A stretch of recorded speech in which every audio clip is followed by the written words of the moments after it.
through the hallways of academia and on the face of the moon.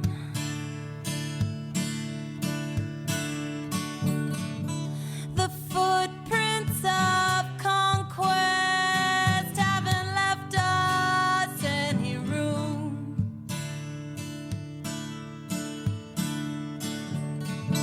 to say what we think, to speak what we know.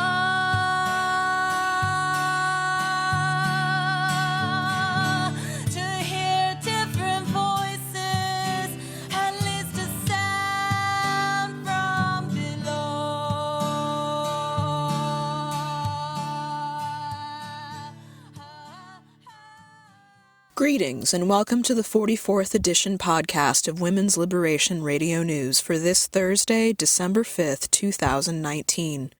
I'm Sekhmet She-Owl. As the year comes to a close, we wanted to look towards feminists making real waves in their government's policies and on the streets. Mexico is the perfect place for us to examine and explore the grassroots activism happening for women's liberation, as the feminist movement is growing and on the rise there and throughout Latin America. We'll hear interviews Thistle did with two Mexican women.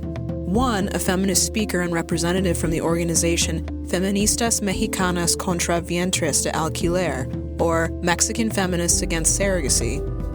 Laura Lecuona Gonzalez spoke to Thistle via Skype about her work as a public speaker and feminist who has been targeted by trans activists. WLRN was also able to catch up with a young feminist who participated in the street protests in Mexico City that resulted in vandalism and setting fire to a police station after police were accused of raping a young girl in August. She also recently took to the streets on November 25th in the international protests against male violence that in Mexico included vandalism and more broken glass at metro stops around the city. Magali Tamaza Ramirez is a 25-year-old feminist who spoke to WLRN about her recent experiences with feminist activism and what she and her compañeras plan to do next. The team at WLRN produces a monthly radio broadcast to break the sound barrier women are blocked by under the status quo rule of men. This blocking of women's discourse we see in all sectors of society, be they conservative, liberal, mainstream, progressive, or radical. The thread that runs through all of American politics except for separatist feminism is male dominance and entitlement in all spheres.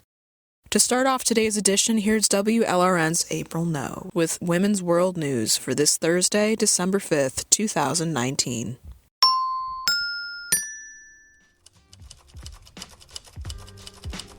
In early November, Emily Catt, a female marathon runner, completed the Indianapolis Monumental Marathon whilst holding a large black flag that stated, "Save Women's Sports. Woman equals adult human female," as a protest to allowing males to compete in women's sports. In her public Facebook post, Emily stated, quote, "I want to send the message that we will not be silenced, and we will not accept being told that we're not allowed to want to win our own sports."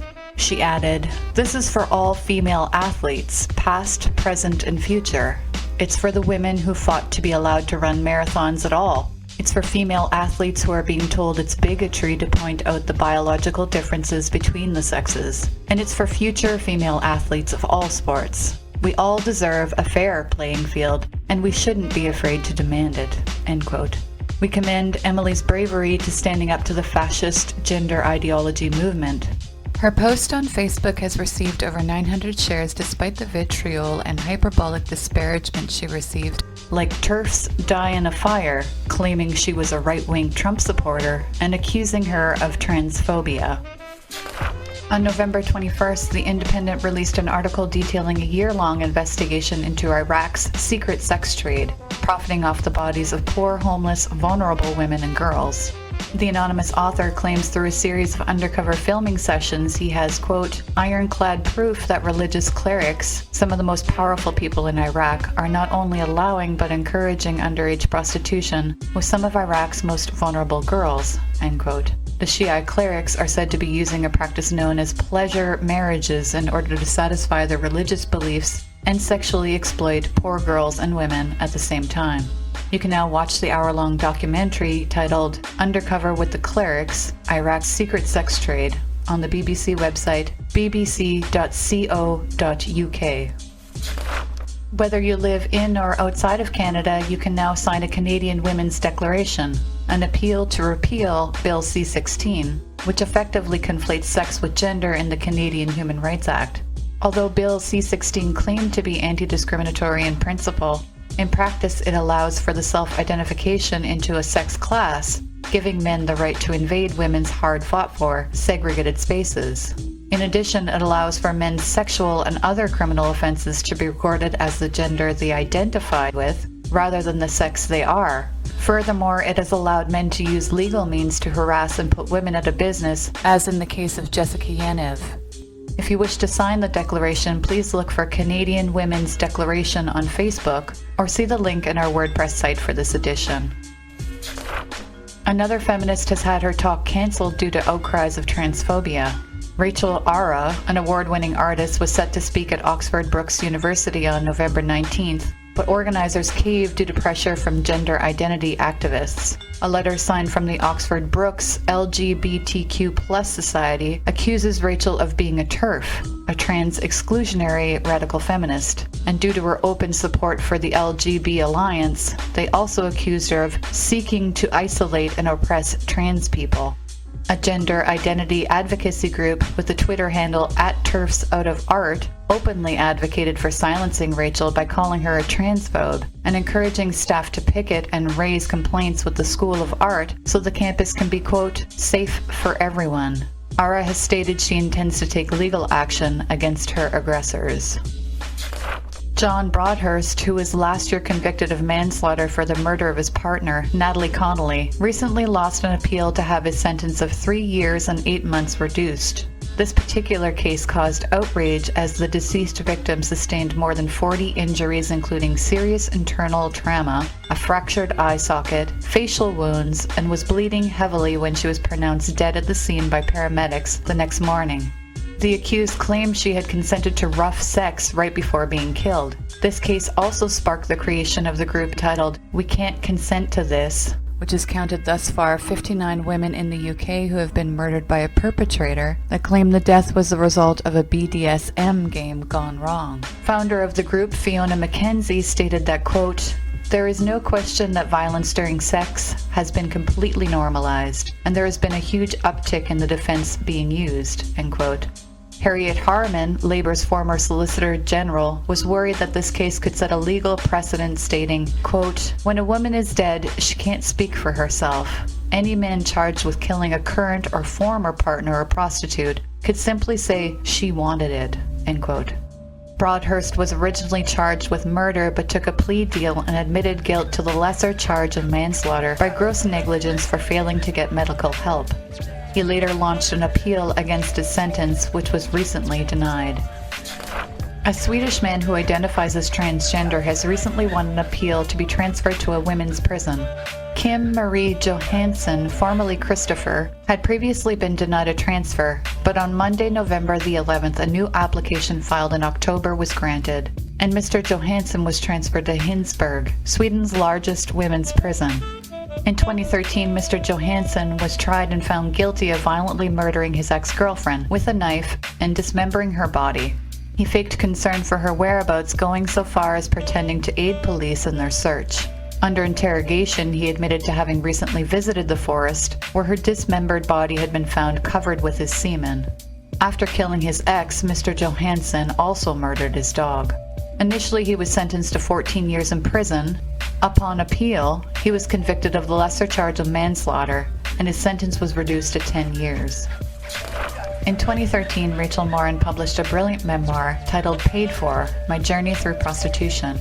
Since then, Rachel has dedicated much of her life to the betterment of prostituted women, speaking in Irish Parliament to reform laws dealing with the sex trade, and has since become the executive director of Space International, Survivors of Prostitution Abuse Calling for Enlightenment, an organization dedicated to changing social attitudes towards prostitution and pressing for its recognition as a sexually exploitive human rights violation.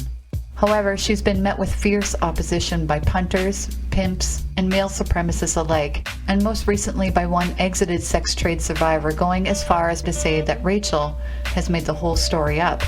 In October, Rachel filed a defamation case against Gay Dalton, and in November, she won that case. Ms. Morin wasn't seeking damages against Ms. Dalton, and instead was asking the courts to restrain her from making or repeating her allegations on social media or otherwise. When Morin was asked by published author, feminist activist, and her friend Julie Bindel how she feels about Ms. Dalton now, Rachel responded with, "I have some sympathy for her. I feel she's been used." The piece that's gone under the radar is how a whole global cabal of pro-sex trade voices took advantage for years of her mental frailty and of my inability to defend myself against it.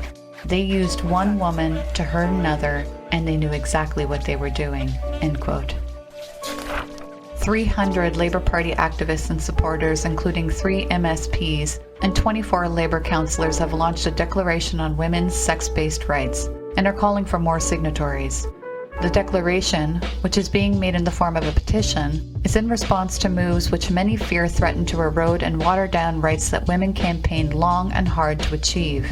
Concerns arose after Labour made commitments in its 2017 general election manifesto to reform the Gender Recognition Act.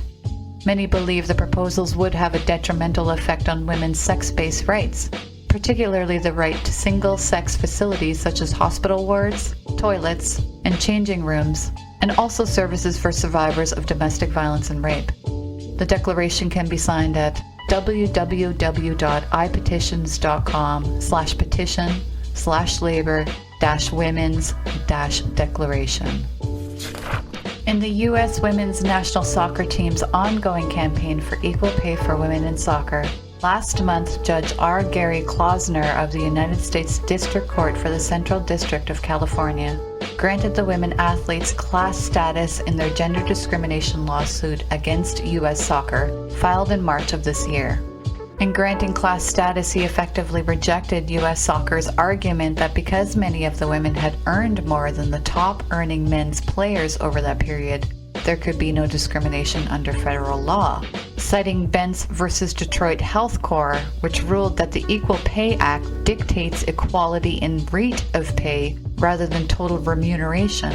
Judge Klausner said that to accept U.S. Soccer's argument was to yield a, quote, absurd result. From the Central District of California's civil minutes posted on November the 8th, quote, "An employer who pays a woman $10 per hour and a man $20 per hour would not violate the EPA as long as the woman negated the obvious disparity by working twice as many hours," end quote. The judge set the trial date for May 2020.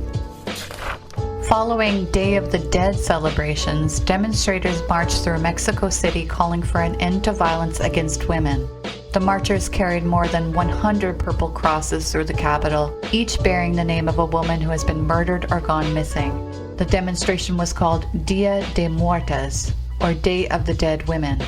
Femicide, the murder of a woman because of her sex, kills 12 women daily in Latin America, according to the UN. Latin America is home to 14 of the 25 countries with the highest rates of femicide in the world, and 98% of sex-related killings go unprosecuted. The deputy head of the UN, Amina Mohammed, praised Mexico, among other Latin American countries, for having the, quote, political courage to confront and end femicide, end quote. An initiative for eliminating violence against women in Latin America was launched by the UN last year. Several thousand people marched in France on Saturday, November 23rd to protest against alarming levels of deadly domestic violence against women, which the President Emmanuel Macron called France's shame. The biggest rallies were in Paris. The streets of the capital became a sea of purple and white as thousands marched carrying banners, placards, and flags calling for an end to femicide. A total of 116 women have been murdered in France so far this year by their husband, partner, or ex-partner, according to an Age France Press investigation. The group Femicides by Companions, or X, meanwhile puts the toll at 137. Although France has a progressive record on equality at work and pushes for women's rights around the world, it has among the highest rates in Europe of domestic violence. This is thought to be due in part to the poor police response to reports of abuse. It has been reported that many of the women killed this year had previously sought help from police. November 6th marks the 30th year anniversary of the mass murder of women at École Polytechnique in Montreal, Canada. Each year we remember our sisters that were forcibly separated from their male counterparts and brutally gunned down just for being women. Let us never forget our sisters. Geneviève Bergeron, Hélène Colguin, Nathalie Croteau, Barbara Desnault, Anne-Marie Edward, Maude Aviernik, Barbara Kluznik-Vijevedik, Maryse Lagagnère, Maryse Leclerc, Anne-Marie Lemain, Sonia Pelletier, Michel Richard, Annie Saint-Arnaud, and Annie Turcotte. Finally, we are happy to see so many women around the world rising up in creative acts of demonstration and protest on the streets. On November 25th, an International Day of Action Against Male Violence, women in Chile performed the song El Violador en tu camino and created a powerful dance to go with it. On November 29th and 30th, women in Spain, Argentina, and Mexico followed suit with their own renditions of the song and dance that has quickly gone viral. Here is an excerpt from the demonstration that happened in Mexico City. The lyrics of the song, called A Rapist in Your Path, in part means, the patriarchy is a judge who judges us just for being born. It wasn't my fault no matter where I was or what I was wearing. The rapist is you.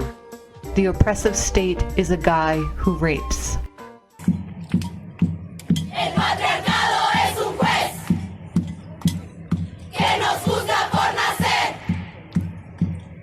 y nuestro castigo es la violencia que ya ves. Impunidad al asesino. El desaparición es la violación. Y la culpa no era mía ni dónde estaba ni cómo vestía. Y la culpa no era mía ni dónde estaba ni cómo vestía. Y la culpa no era mía ni dónde estaba ni cómo vestía. Y la culpa no era mía ni dónde estaba ni cómo vestía. El violador eres tú. El violador eres tú. El violador eres tú. Los jueces. El presidente. El Estado opresor es un macho violador. El Estado opresor es un macho violador. El violador eres tú. El violador eres tú. That concludes WLRN's World News segment for Thursday, December 5th, 2019. I'm April No. Share your news stories and tips with us by emailing WLRnewscontact@gmail.com and letting us know what's going on.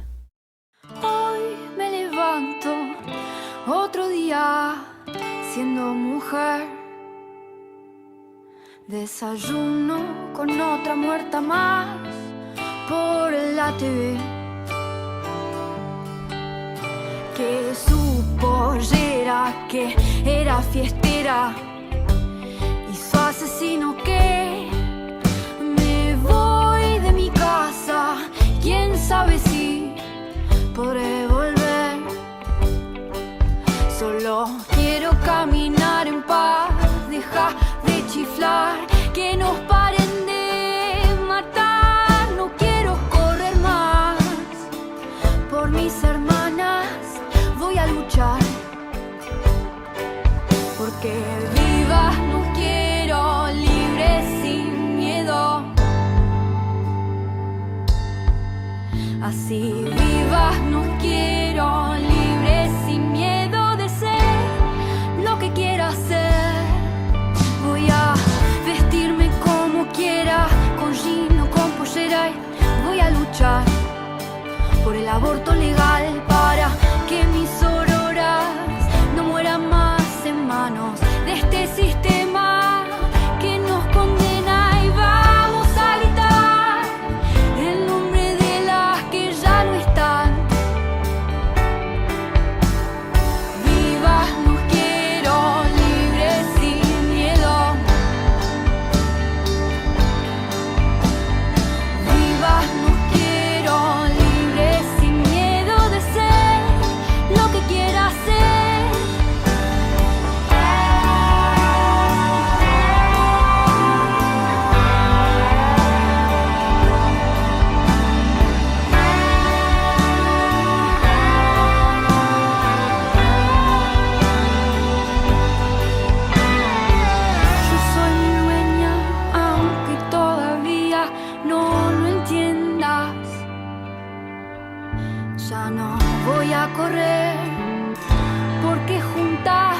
was Mora Navarro with her song Libres.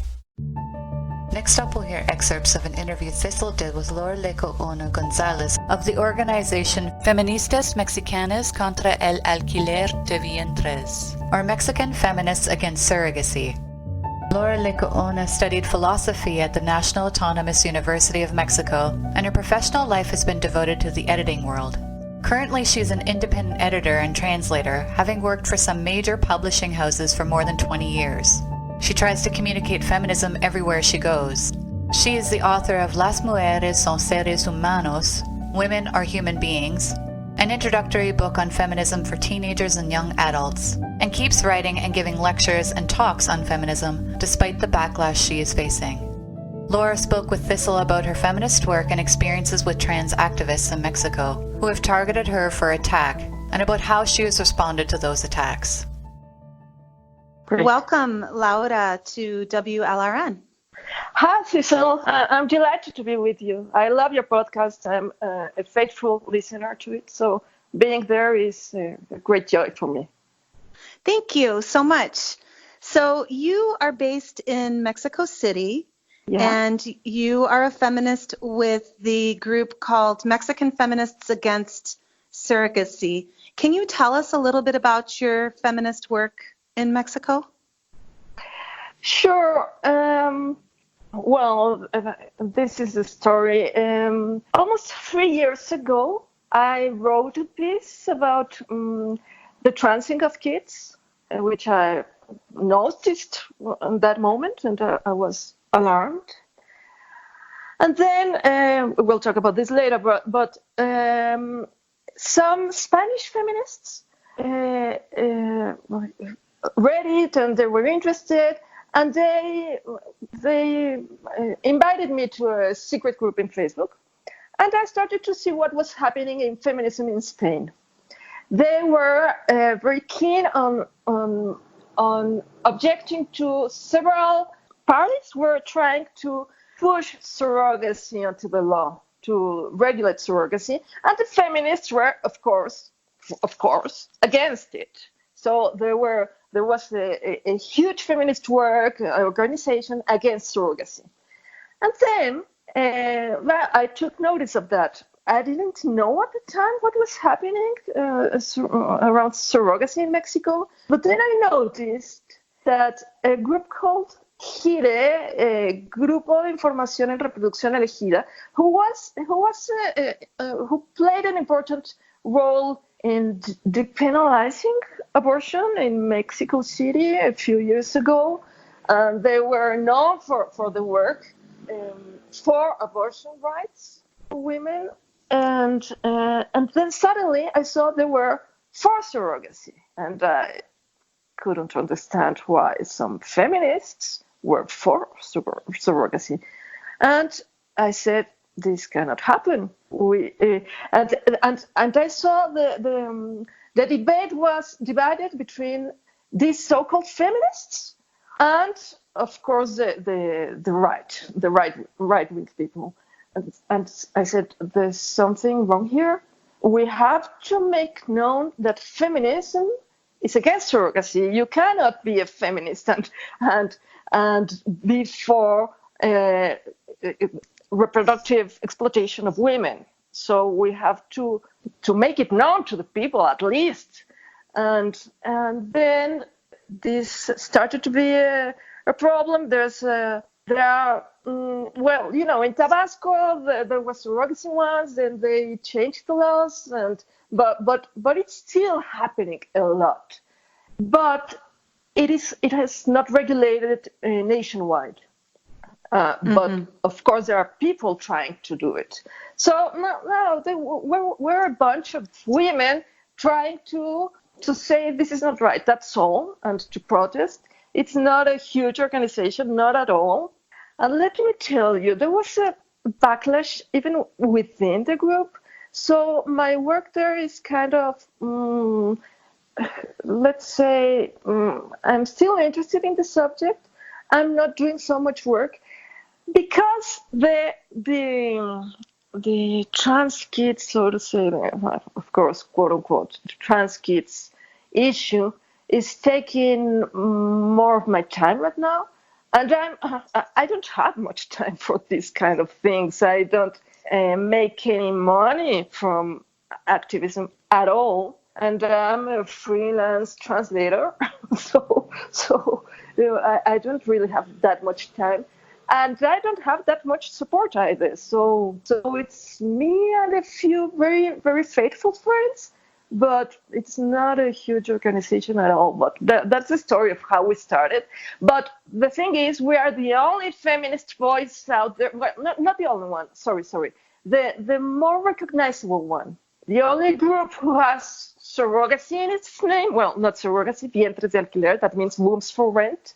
And so I can say we. Conseguimos lo que nos proponíamos. We've achieved what we proposed to do, what we set out to do. That's right. We set out to say, hey, we are feminists, or we're against surrogacy. And the people now might know, okay, there's not only the right wing and the feminists, there are these sort of feminists who are against it. And okay, that's a kind of a satisfaction, although the problem is still there. And we haven't achieved more than that. But well, okay. That's it.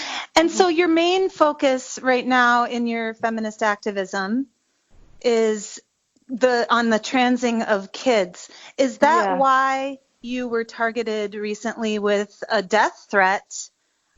Is that why the trans activists are upset with you? Yeah, that's I think what triggered it recently. I was called a transphobe almost 3 years ago in February 2017. I wrote this article. Well, I grew up in the 70s. I know what sex roles are. I know the distinction between gender and sex. I have always understood it. And I wasn't very much aware of this confusion to this, the rule right now.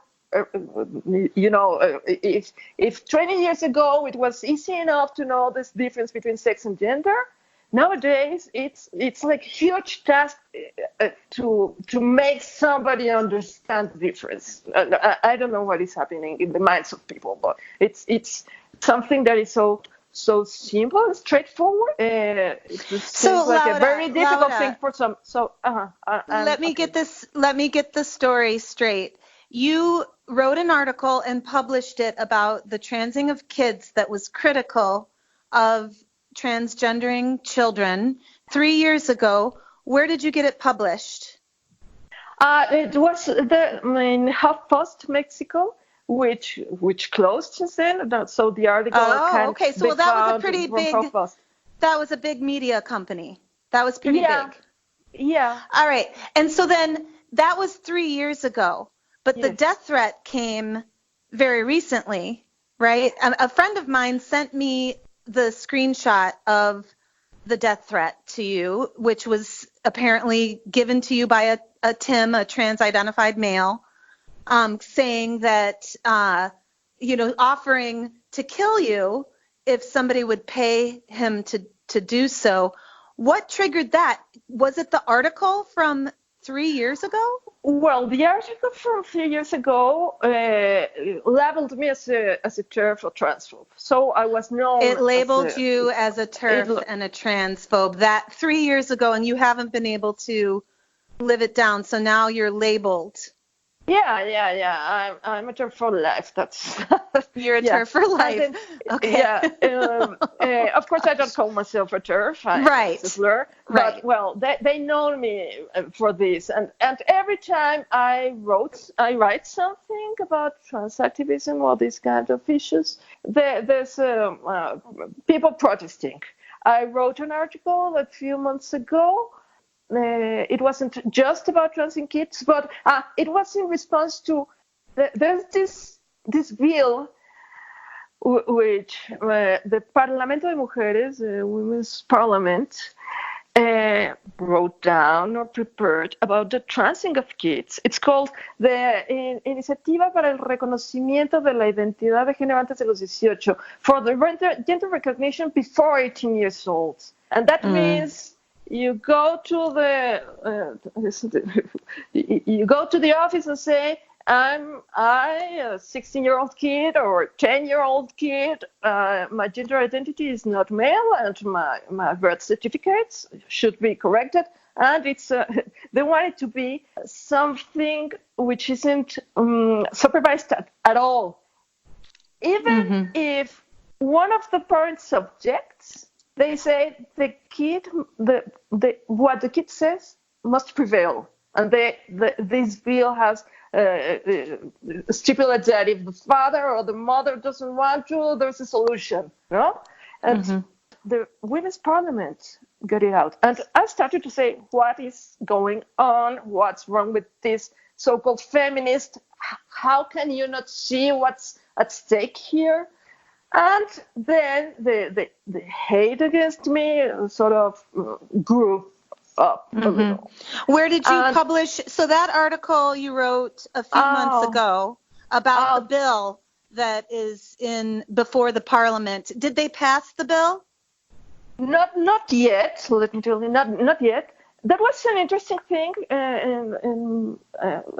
After I wrote that, there was a huge protest, and the magazine who published it won't publish me anymore. What's the name of the magazine? Nexus. Nexus. Nexus. It's an important magazine, but transactivism got the way, and I'm not allowed to write there anymore. So where do you publish now? Sometimes in Tribuna Feminista, wherever I'm allowed to. I don't write as much as I would like to, but Tribuna Feminista I like it because it's a feminist site and all, but it doesn't have the same amount of readers which Nexus, for example, or HuffPost had. So right, and it's precisely because those media outlets were so big that you became a target because you put your name on these articles that you wrote. What are you doing to help yourself and make your life better in the face of this kind of targeting? Well, not much. I tried not to arrive alone to places. I'm not announcing much my participation in some event. I try to do it afterwards, but nevertheless, they find out. Because now, after the thing in the Zócalo, if you want, we can go to it right now. But after that, I'm sure there won't be a place where I will appear that transactivism won't try to be there and make some kind of protest. So I saw recently that you did a public speaking event with your name on the poster. Yeah. How did that event go? That was just about a week ago, right?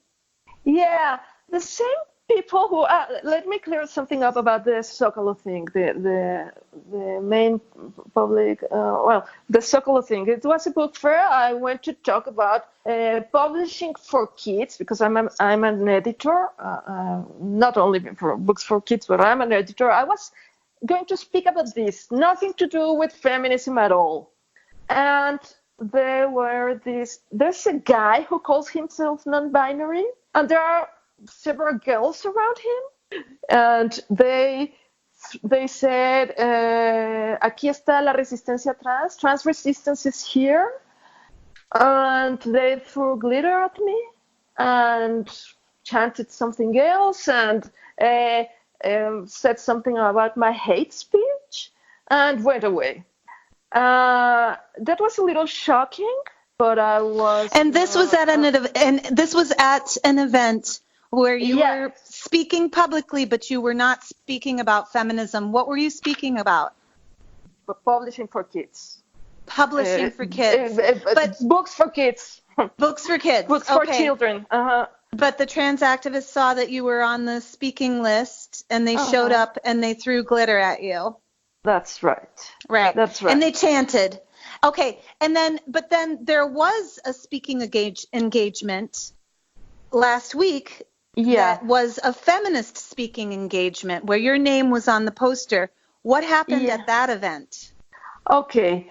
I had security guards near me. And that was important for me because of, as you mentioned earlier, after the Zocalo thing, after the book fair thing, I received death threats. And I, of course, don't want to risk my life for speaking out. That's not how far I want to go, not at all. So these feminist girls who have a group called Feministas UAM Xochimilco, they're a group of radical feminists in this university, public university. ¿Cómo se llaman? Feministas de la UAM Xochimilco. UAM stands for Universidad Autónoma Metropolitana. Okay. A public university, an important one.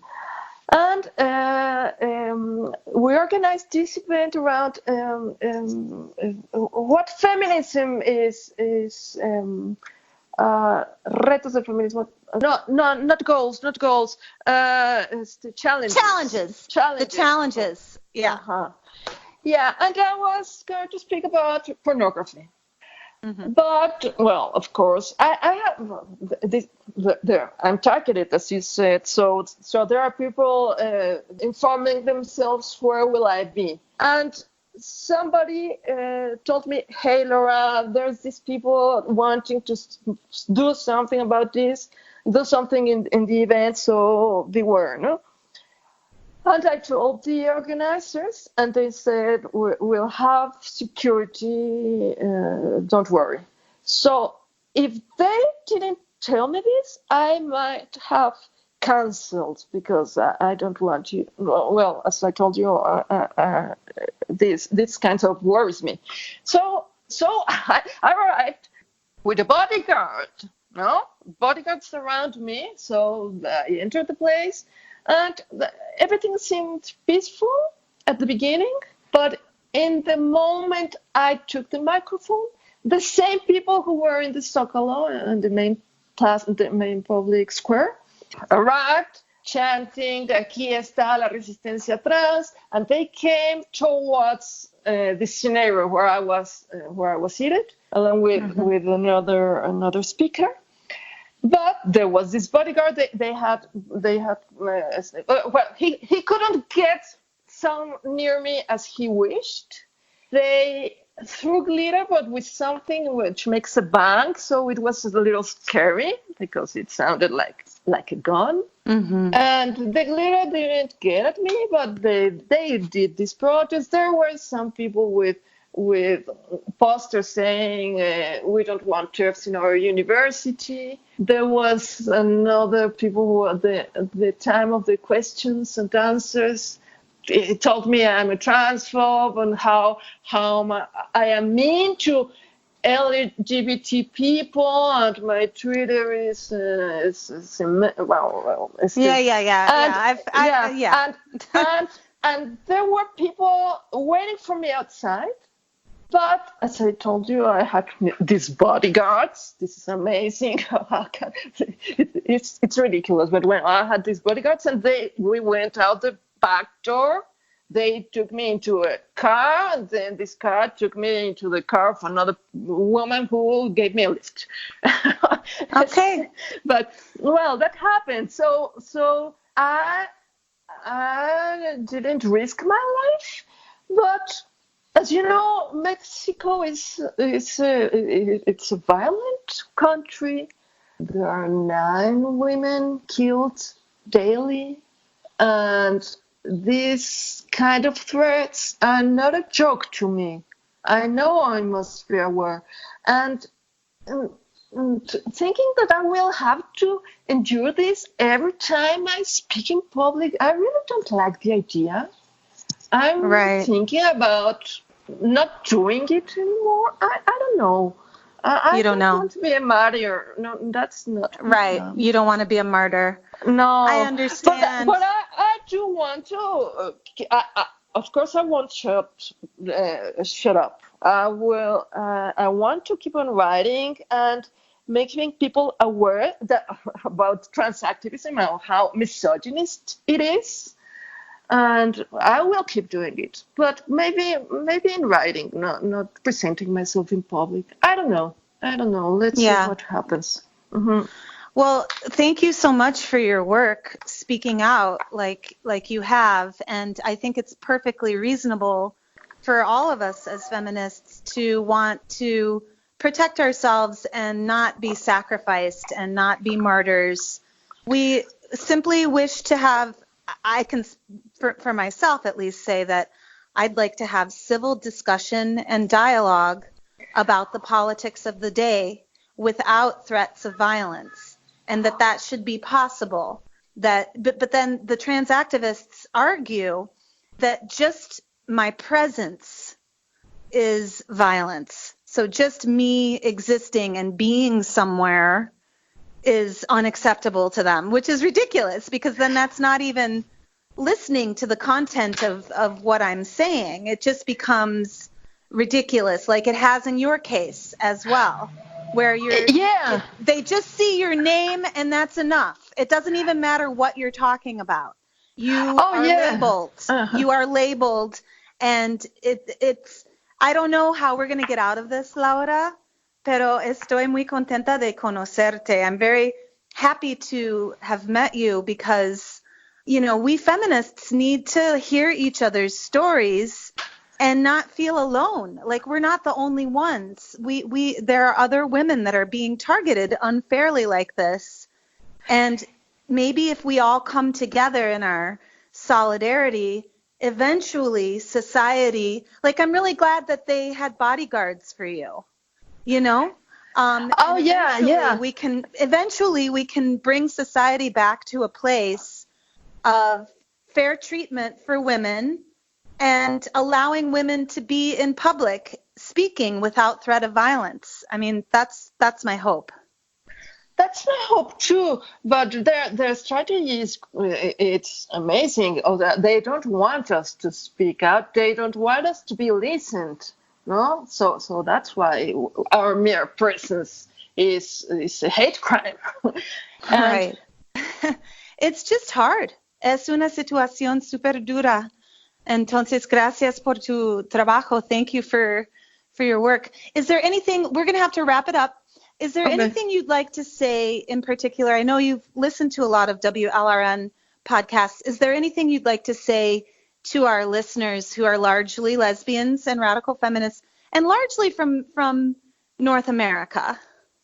Well, I'd like to say we of course, you just said we violence is frightening, but we should try at least try to think critically. Don't believe everything they tell us.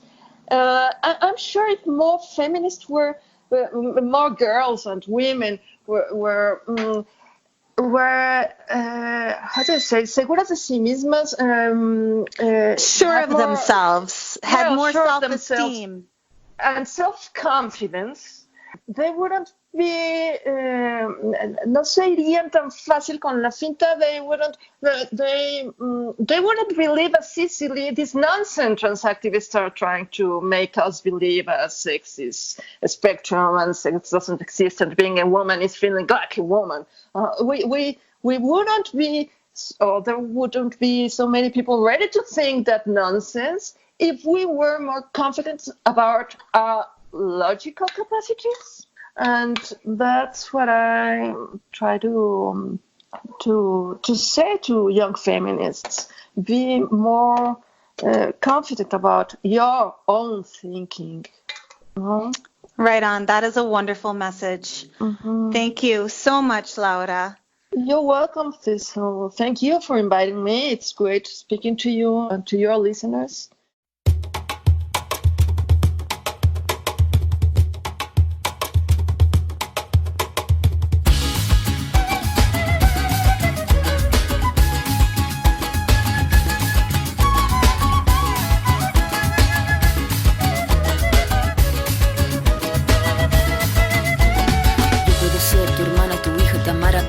Romeo, Valentina. Yo puedo ser tu gran amiga, incluso tu compañera de vida. Yo puedo ser tu gran aliada, la que aconseja y la que apaña. Yo puedo ser cualquiera de todas, depende de cómo tú me apodas. Pero no voy a ser la que obedece, porque mi cuerpo me pertenece. Yo decido de mi tiempo, como quiero y donde quiero. Independiente yo nací, independiente decidí. Yo no camino detrás de ti, yo camino de la para ti. Tú no me vas a humillar, tú no me vas a gritar, tú no me vas a someter, tú no me vas a golpear, tú no me vas a denigrar, tú no me vas a obligar, tú no me vas a silenciar, tú no me vas a callar. No sumisa ni obediente, mujer fuerte, insurgente, independiente y valiente, romper la cadena de lo indiferente. No pasiva ni oprimida, mujer linda que das vida, emancipada en autonomía, antipatriarca y alegría.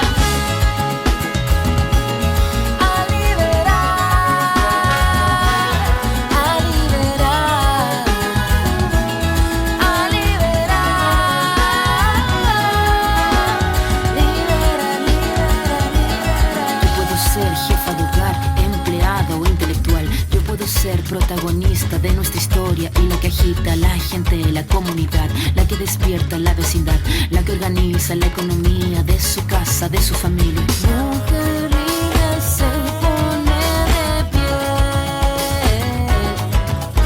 y a romper las cadenas de la piel. Tú no me vas a humillar, tú no me vas a gritar, tú no me vas a someter, tú no me vas a golpear, tú no me vas a denigrar, tú no me vas a obligar, tú no me vas a silenciar, tú no me vas a callar. No sumisa ni obediente, mujer fuerte, insurgente, independiente y valiente, romper la cadena de lo indiferente. No pasiva ni oprimida, mujer linda que das vida, emancipada en autonomía, antipatriarca y alegría.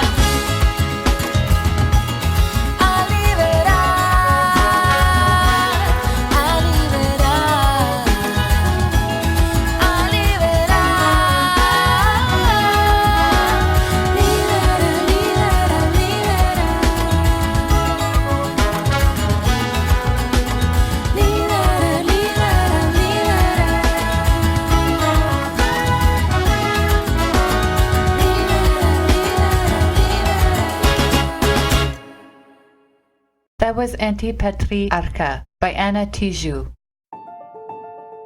Our final interview segment is with young feminist activist Magali Terraza Ramirez.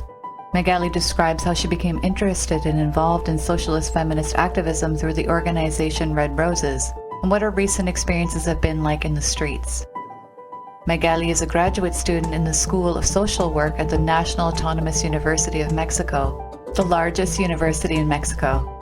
She has participated as a leader and speaker at different universities around the issues of abortion, sex trafficking, violence against women, and more. She is a specialist in the oppression of indigenous women. Bienvenida, Welcome, Magali. Hola, muchas gracias por la invitación. Thank you for the invitation. It is a pleasure to share with you my experiences as an activist in Mexico City. Muy bien. ¿Puedes decirnos cuándo empezaste? Can you tell us when you became involved in feminist activism? Feminismo?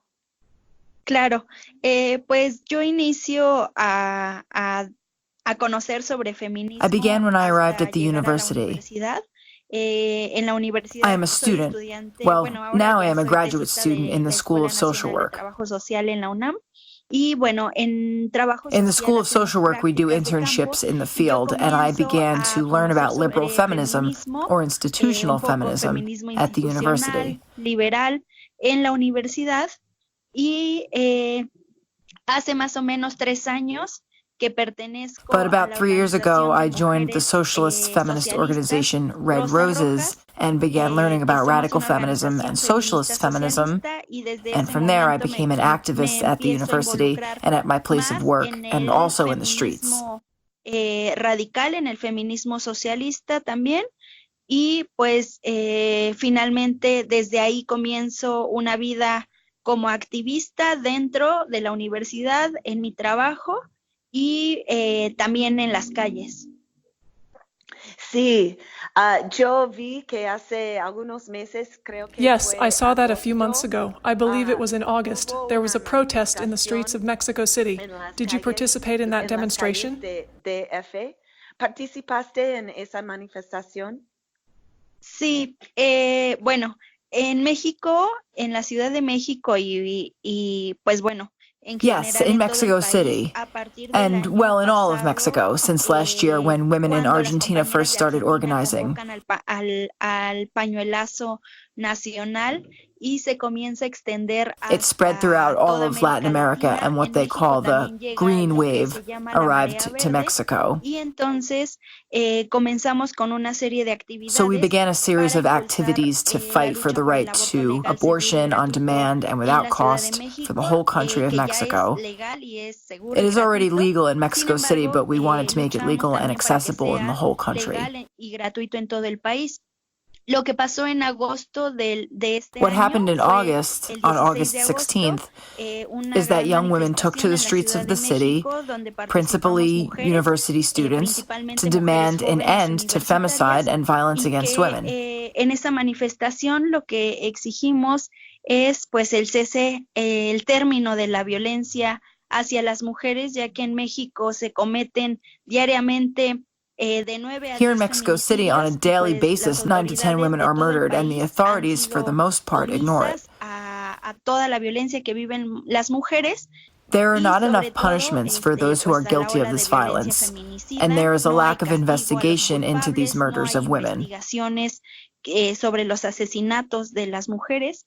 Y con respecto a eso, pues And las with respect to mujeres this, in en that ese moment momento in nos August, cansamos women were de fed tanta up and tired violencia of y de being que ignored, and nunca so nos we took hicieran to the caso, streets. y como hasta ahora sigue sin pasarnos, y llaman unas compañeras a una concentración justamente en la glorieta de Insurgentes. This is when we went to the Glorieta de Subimos a la Insurgentes, parte donde an se encuentra emblematic el place in the Metrobús, city. y pues es cuando And there were comienzan incidents un of poco, vandalism, including spray para painting and broken visibilizar la glass at the bus violencia, stops, in algunas order to make pintas, visible algunas, violence against vidrios women. rotos hacia This los was a direct metrobuses, action that was y taken pues to bueno, gain attention for the struggle esa fue against una violence against acción women. directa que voltea a ver al movimiento de mujeres, ¿no? Y pues ya. Sí, sí, claro. Y los críticos van a decir que ustedes fueron violentas, ¿no? Yes, En las yes. calles, But critics are con going to el say that you were being violent vidrio, yourselves, which roto hurts the y cause. todo eso. What ¿Qué do you say to dices de that? eso? Pues en México los medios de comunicación siempre Well, the media son here in aliados Mexico del is Estado, state-run, como en and what muchos happened países. Sin was embargo, that acá they en México, criminalized women exercising our lo right primero to que demand pasó an fue una end to the violence criminalización against hacia las women. mujeres que estábamos exigiendo que terminara la violencia hacia nosotras, y yo no considero que las acciones sean violentas, sino más bien son acciones de rabia y de hartazgo que vivimos. I don't consider the actions we took to be violent, but rather they're actions we took out of our rage at nothing being done to end violence against women. Esta ciudad no sabemos si vamos a volver Women live with the fear of violence every day in Mexico.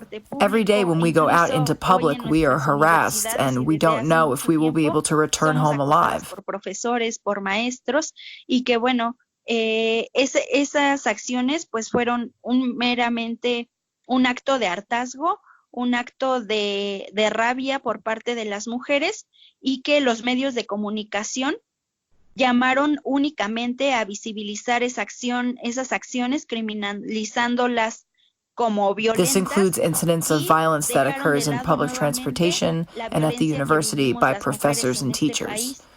So the actions that were taken are merely a reflection of us being fed up and enraged. Toda la violencia estructural que vivimos como mujeres. The media criminalized us for it and didn't emphasize the institutional nature of the daily violence we face, nor did the media highlight our demands that the authorities in Mexico take responsibility for the daily violence we face and the justice we seek. Wow. Excelente. Las feministas norteamericanas podemos aprender de ustedes, de su, no sé cómo se dice, su militancia, sino también es como un North American resuelto, feminists no sé have a cómo lot se to learn dice, from your pero, militancy. There is this idea that we are more ustedes advanced in the pues, US, but what the women of levantándose, Mexico are están doing is really poniéndose much more de advanced in pie feminism than we are. Gracias por hacer eso y espero que nosotras también decimos, bueno, el cuento es que los Estados Unidos, el norte, es más desarrollado, más civilizado. Thank you for your militancy and for teaching us about it. The truth is that you are in front. We are watching you from afar and have gained so much by your actions. Latinoamérica, que ustedes son pobres, ustedes son, no sé, peores que nosotros, no tenemos todo el privilegio y tenemos la tecnología avanzada, bla, bla, bla.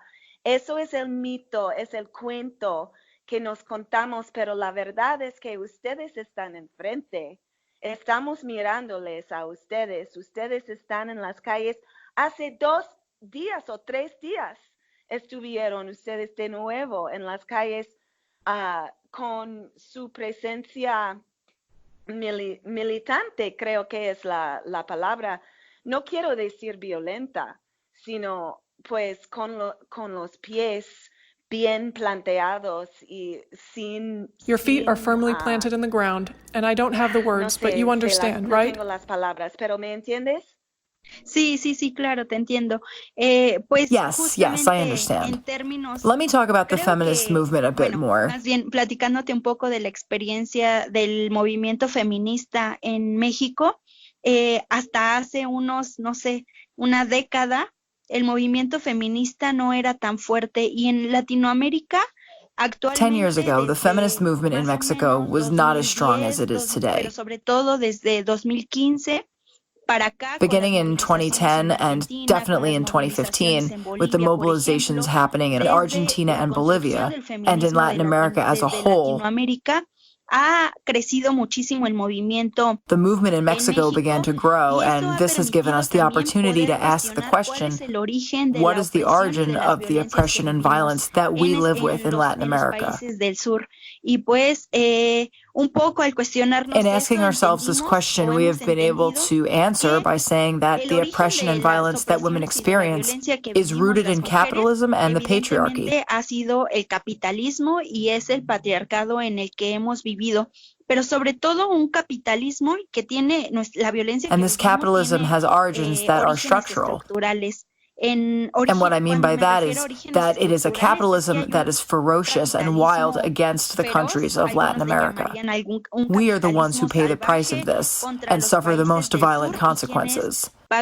Women, above all, are the ones who suffer from capitalism. De esas contradicciones del capitalismo somos las mujeres, y desde Latinoamérica actualmente el movimiento feminista, nosotros no decimos que somos como, claro, como tú lo mencionabas, es un cuento que nos han inventado, que nosotros somos los países atrasados o nosotros somos los países del tercer mundo, por ejemplo. Claro. And as you mentioned before, we are seen as less advanced or as the third world no igualamos las condiciones de los países imperialistas in comparison to the imperialist nations that have more wealth, more security, more education, better health, etc., doing this by taking from poor countries with bad economies due to this model of capitalism. For this reason, it is really important to look at the construction of the feminist movement in Latin America within this violent context.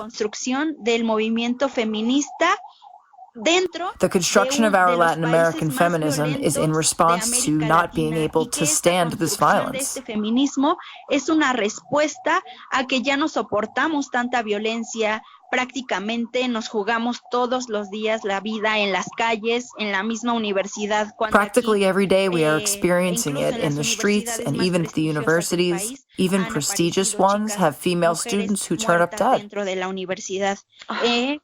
Eso es algo que nos hace salir a las calles, nos hace... This is something that makes us go out into the streets, makes us demand visibility, and it has also made us, as women, change our ways of relating to ourselves, and that we create a movement that is broader, though we still have a long way to go.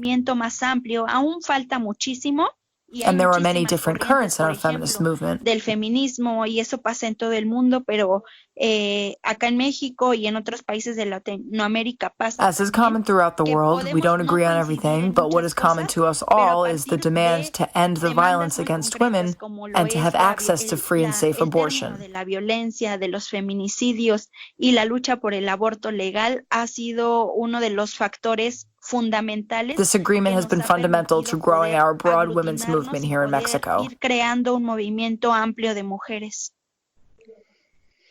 Excelente, Magali. Estoy muy contenta de escuchar tu historia y tu pasión.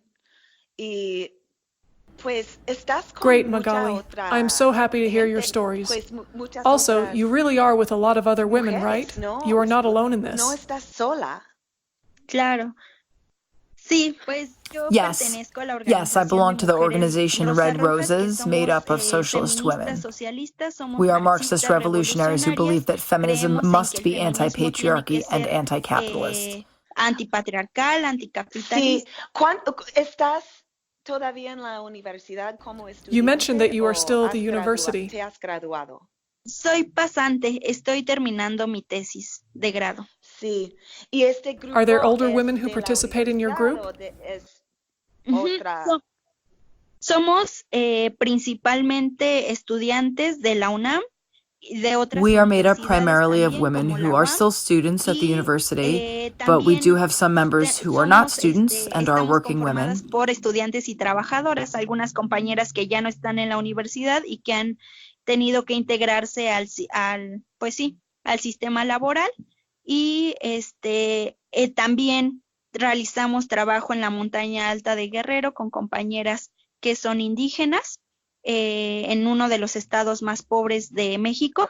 We also have Y, developed work with women who are pues indigenous from one of the principalmente eso. poorest states in Bueno, Mexico. nuestra organización We are a es una small organization, but we do work in different organización, parts of the pues, country, muy chiquita, in 4 states in the pero Republic, que and we have comrades who are older too. tenemos trabajo en diferentes partes del país, y tenemos ahorita trabajo en 4 estados de la República, y tenemos compañeras que pues ya son más grandes también, que son trabajadoras y que son impulsoras del movimiento lesbofeminista aquí en México y del movimiento abolicionista. Excelente. ¿Puedes describir la amistad y la solidaridad que te Great. sientes Can you con describe the las otras friendships and mujeres solidarity de you tu feel in your organization, Red organización? Roses? Rosas rojas. ¿Puedes Sí. describir eso? Claro, pues en el feminismo Yes, como in práctica feminism as revolucionaria, revolutionary practice, aprendido I have learned que that beyond más being allá women, we are comrades, and despite eh, having differences in pues where de we ser live and solamente in mujeres, ethnicities, we all somos experience the compañeras, violence, somos exploitation, camaradas, and y que oppression of women in pese this a country. tener diferencias en cuestiones del lugar donde vivimos, diferencias en cuestiones de etnias a las que perteneces, somos compañeras que vivimos y nos atraviesa también una serie de violencias en este país, que nos atraviesan también muchísimas explotaciones, opresiones, y que con mis compañeras he aprendido a que las mujeres organizadas, las mujeres I have learned that when we come together and are organized, above all in the streets, we have each other's backs and we need to trust one another to save ourselves. The struggle is not just one of sex, but we need to come together as different classes of women, of indigenous women, workers, and migrants, and that what unites us is putting an end to the violence and exploitation of all women and creating spaces within the capitalist system that are free of violence. But the ultimate goal is to overthrow the capitalist system that harms women. Nos unimos con nuestras compañeras de clase, con nuestras compañeras indígenas, con nuestras compañeras migrantes, amas de casa, trabajadoras, como un mismo movimiento que nos permitirá en algún momento poder tener, dentro de este sistema capitalista, tener espacios libres de violencia, pero que vamos por derrumbar este sistema de explotación y de opresión que golpea cada vez con más fuerza a las mujeres. El mundo está mirándoles a ustedes. Gracias. The world is watching you. Thanks to you and your comrades for your work in the streets. There have been some amazing images coming out in media of your actions, and we are very inspired. It is an honor to interview you and to be able to put you on WLRN. Son imágenes fantásticos. Estamos muy inspiradas y es un honor entrevistarte esta noche y poder ponerlo en WLRN. Entonces, muchas gracias, Magali. No, gracias a ti por la entrevista y Thank you, and thank you for giving visibility to our struggle. En otras más. Y gracias por darle visibilidad a la lucha de las mujeres. You are listening to WLRN, brought to you by the totally excellent radical feminists at Women's Liberation Radio News.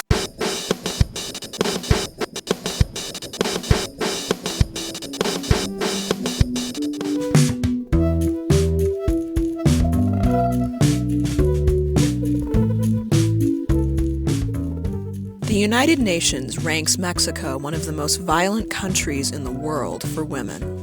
The Mexican National Institute of Statistics and Geography found that 66% of women and girls aged 15 or older have experienced some type of violence personally, and 41% have experienced sexual violence. In addition to the universal forms of male violence we typically think of in the United States, domestic murder, rape, physical assault, and heterosexual relationships, the women and girls of Mexico live with the threat and reality of gang violence and government violence on a daily basis. Hundreds, if not thousands, of women have disappeared all over Mexico since the 1980s, presumed murdered and still unfound. Other women and girls have been found dead in the mass graves that pepper the country, more victims of the savage drug war that seems to have no end in sight. Local police and other government officials are known to be corrupt and violent themselves, often doing nothing to investigate crimes committed against women, including disappearances, and even raping women and girls both in and out of police custody. What Mexican women and girls face is not just ordinary male violence and misogyny, but the violence of white capitalism, racism, and drug consumption that spills over from the United States, keeping the drug trafficking gangs alive and fueling their terrorism.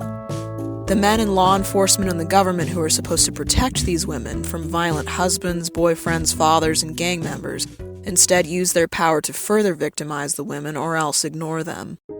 If the gangsters and the cops weren't bad enough, Mexican women and girls must also fear the men who kidnap and traffic them into the international sex trade.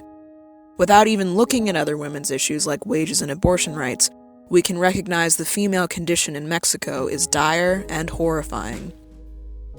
Mexican women have been fighting their male oppressors with feminism for the last century, and a new generation of young feminists are attacking Mexico's misogyny with the courage and passion long since abandoned in the world's more stable white majority countries. Mexican women, like so many other women outside the so-called first world nations, can't afford to be passive, soft, or liberal in their feminism. They must be radical. They must be brave. They aren't fighting for some misguided idea of equality with the evil men in their society. They're fighting for their lives, their freedom, and their safety. They have only themselves to depend on. No one else in the world is coming to save them. Because their situation is so desperate, Mexican feminists hold on to their rage and summon their courage, even though the potential consequences Mexican men threaten them with are so much more gruesome than anything the average American or European or Canadian feminist needs to worry about. For that, those of us feminists in the States and the other first world countries can learn from Mexican women, just as we can learn from the women who fight their oppression throughout the second and third world. If a single Mexican feminist can symbolize and exemplify the bravery and militancy of Mexican feminism, her name is Lidia Cacho. Using her journalism career as a vehicle for her feminist resistance, Lidia exposed the sex crimes committed against children by former hotelier Jean Succar Curry, and the involvement of Mexican politicians and businessmen in covering up Curry's child porn, child rape, and child sex trafficking activities. She has also reported on the unsolved female homicides in Juarez, Mexico, opened and ran a women's shelter, and written several books exposing international sex trafficking. Even though she was raped herself and unjustly arrested in retaliation for her investigation of the child sex trafficking in Mexico. Even though she has fielded death threats and threats of physical and sexual violence for over a decade. Even though she has been robbed and harassed and had her dogs killed by the men who fear her work, she has survived and refuses to stop delivering the truth. Despite the UN's Human Rights Council telling her to leave Mexico, she refuses. In a country where journalists have already been murdered for doing their jobs, even when they do not seek to disrupt male violence against women and girls, Lydia remains steadfast in her commitment to feminist reporting and human rights activism. She has suffered for her work, but without her, Mexico would be an even darker, more dangerous place for women and girls. She has the commitment, determination, and radical spirit that also carry the Mexican feminists protesting in the streets, who keep the resistance alive. Mexican feminism is powerful, not least of all because it can inspire and teach women around the world how to live and act bravely. Mexican women and girls, as they fight the men in their own culture for their right to survive in physical safety, need the help of American women in fighting the U.S. forces that fuel drug-related gang violence in Mexico. They need the help of women everywhere to fight the male sex traffickers who operate worldwide. Mexican feminists call on us in the U.S., Europe, Canada, and elsewhere to match their radicalism, not just for their good, but our own.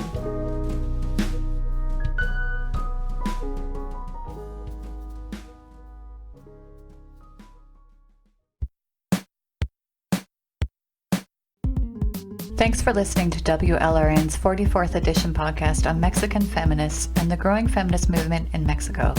WLRN would like to thank our guests this month for sharing their views. Thank you so much, Laura Lecuona and Magali Ramirez, for speaking with us about your experiences as feminist activists in your country. We have learned a lot. Gracias. This is April No. Thanks for tuning in to WLRN. If you like what you're hearing and want to donate to the cause of feminist community radio, please visit our WordPress site and click on the donate button. Check out our merch tab to get a nice gift in exchange for your donation. In addition, if you are interested in joining our team, we are always looking for new volunteers to conduct interviews, write blog posts, post to our Facebook and other social media pages, and do other tasks to keep us moving forward as a collective of media activist women. Thanks for listening. This is Sekhmet She-Owl, signing off for now. And I am Thistle Pedersen. Gracias por escuchar. Next month, we will focus our program on reflecting on all that has happened in 2019 as we look ahead to 2020.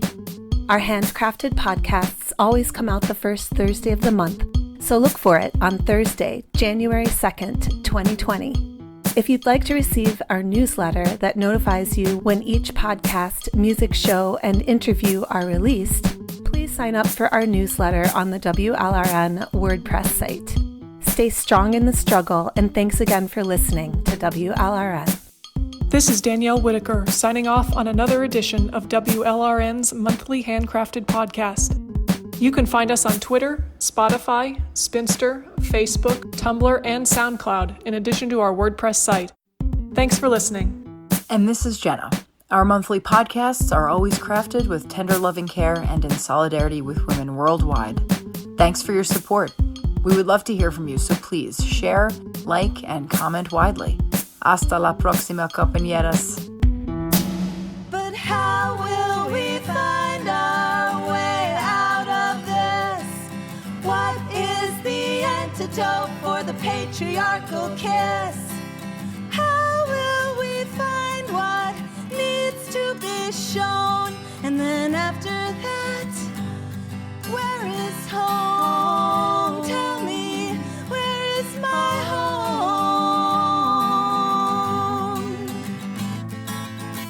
'Cause gender hurts.